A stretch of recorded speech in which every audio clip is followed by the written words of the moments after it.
Isang road trip mula Bansod, Oriental Mindoro papuntang Sablayan, Occidental Mindoro. Halos 220 kilometers na biyahe. Umalis kami ng Bansod alas 6 ng umaga.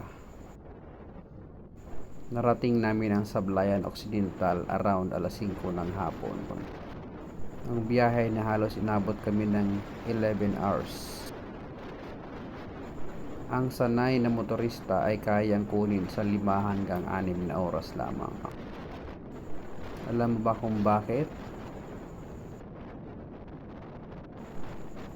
Sa grupo, isa lamang ang taga-Occidental Mindoro. Karamihan sa amin ay taga-Romblon at hindi pa nakakarating ng Occidental Mindoro. Kaya lahat kami ay first time maliban sa isa naming kasama. Alamin ang dahilan kung bakit ganun kahaba ang aming biyahe sa araw na yon. Ito yata yung Bulalakaw Roads kung hindi ako nagkakamali.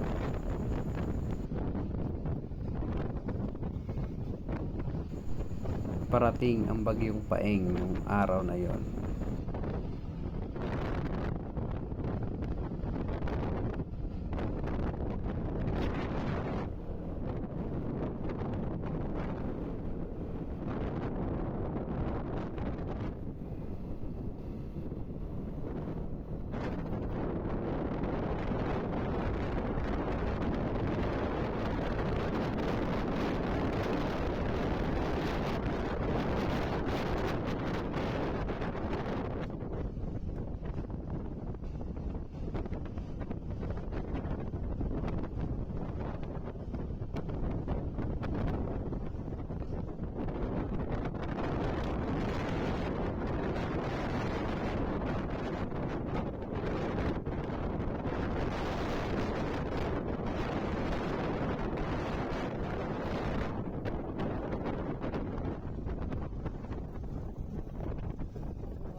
Guys, ito yung damage ni Typhoon Paeng dito sa Saysay.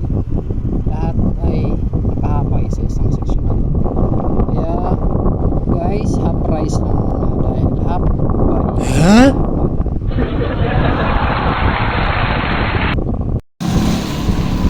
cover sa nagtaytay. Bayan na napapalibutan ng Talay.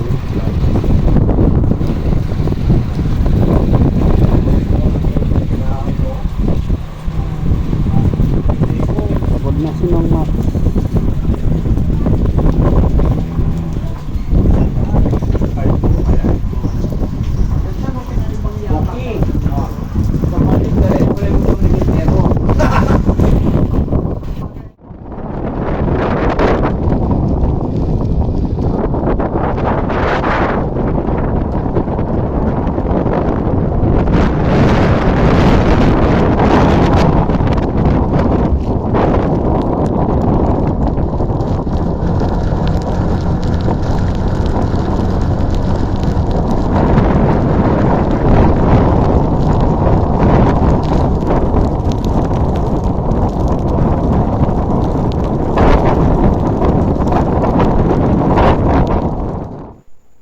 Yan guys, papasok na kami ng Sablayan.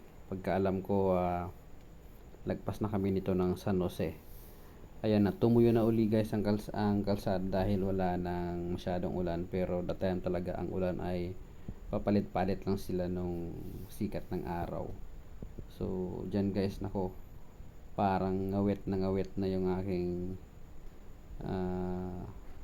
puwet dyan sa maghapong drive. So dito talaga guys, ang daming mapupunong kahoy dito. Kaalam ko ito yung ano no, bandang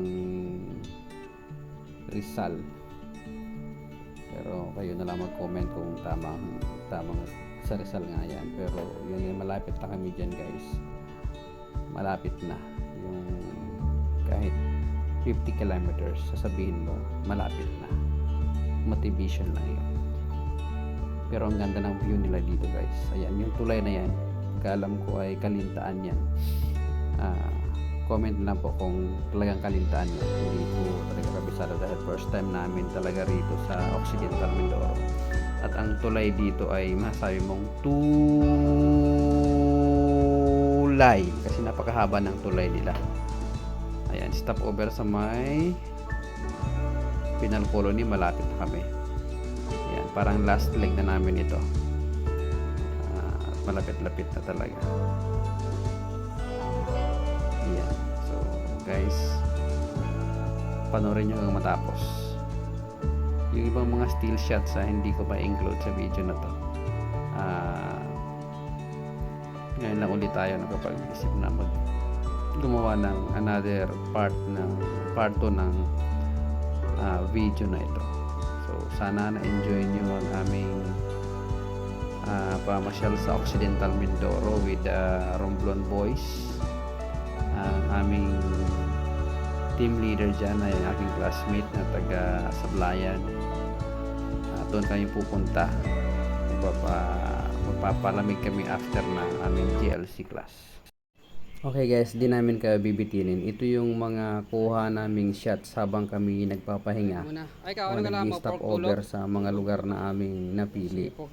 So, enjoy nyo lang guys. Ito guys ay nasa PR ito ng Bulalakaw. The rest ay panoorin nyo na lang po. Okay, salamat sa inyong panonood uli. At sana tapusin nyo ang video nito. 2 oras pa ang biyahe. Ingat, keep safe. Alright. 2 oras.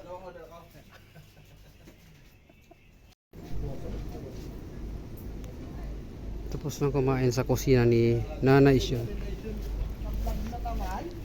Ayan, ilang oras pa? Promotion yan. Ilang oras pa? 2.5. Depende sa takbo. 2.5 daw mula dito sa Port o Bulalakaw. Depende sa takbo. Picture lang ako, picture. Idol. Yan. Shout out kay Buki. Picture mo na. Mga kuya. Picture mo rin kami, Mang Ron. Barangay Milagrosa, Bulalakaw. Picture, Mang Ron, picture. Wait lang ha.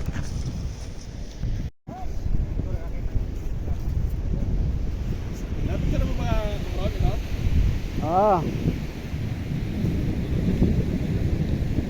Isla yun eh.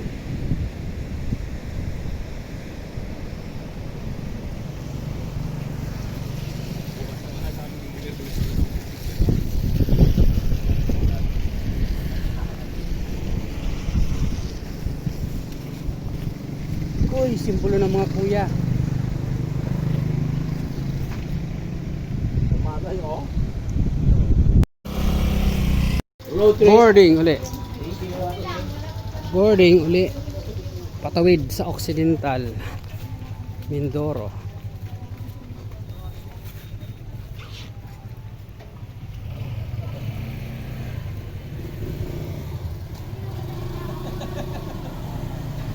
Bye bye, see you Occidental. See you Occidental. Mang Ron CB. Maulang biyahe galing sa Bansod papuntang Sablayan. Mang Ron TV. Show tayo. Yan. Planong bumalik ng Bansod? Ay hindi.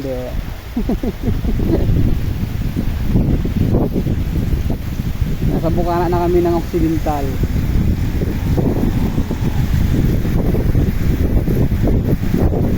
Boundaries.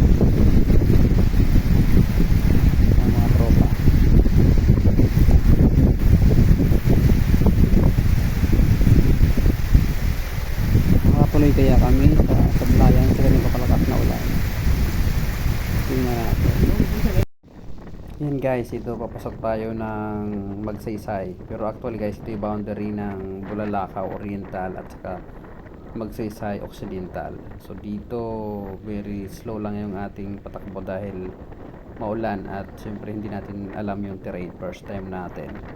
So that time talaga namang iisipin mong huminto para tumigil sa pagmumotor o pagdadrive, pero no choice, basta na dire-diretso lang kami dito guys. Sa kwento ng mga taga rito sa lugar na to, sabi nila nung time na hindi pa raw ito simentado, talagang literal na ikinakadena yung gulong para kumapit doon sa maputik na kalsada. Then may iba pang mga truck na talagang kinakadena yung truck sa mga puno, sa mga laking puno para suporta habang inaakyat niya yung matarik na bundok na yan.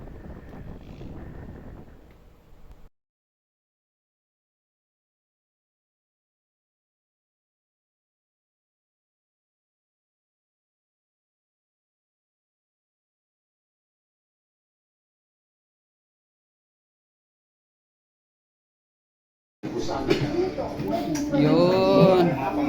May ano naman dyan, kape. Kape na kami? Kape na kayo?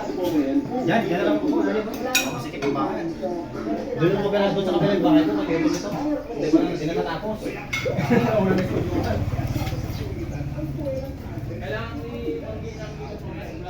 Kailangan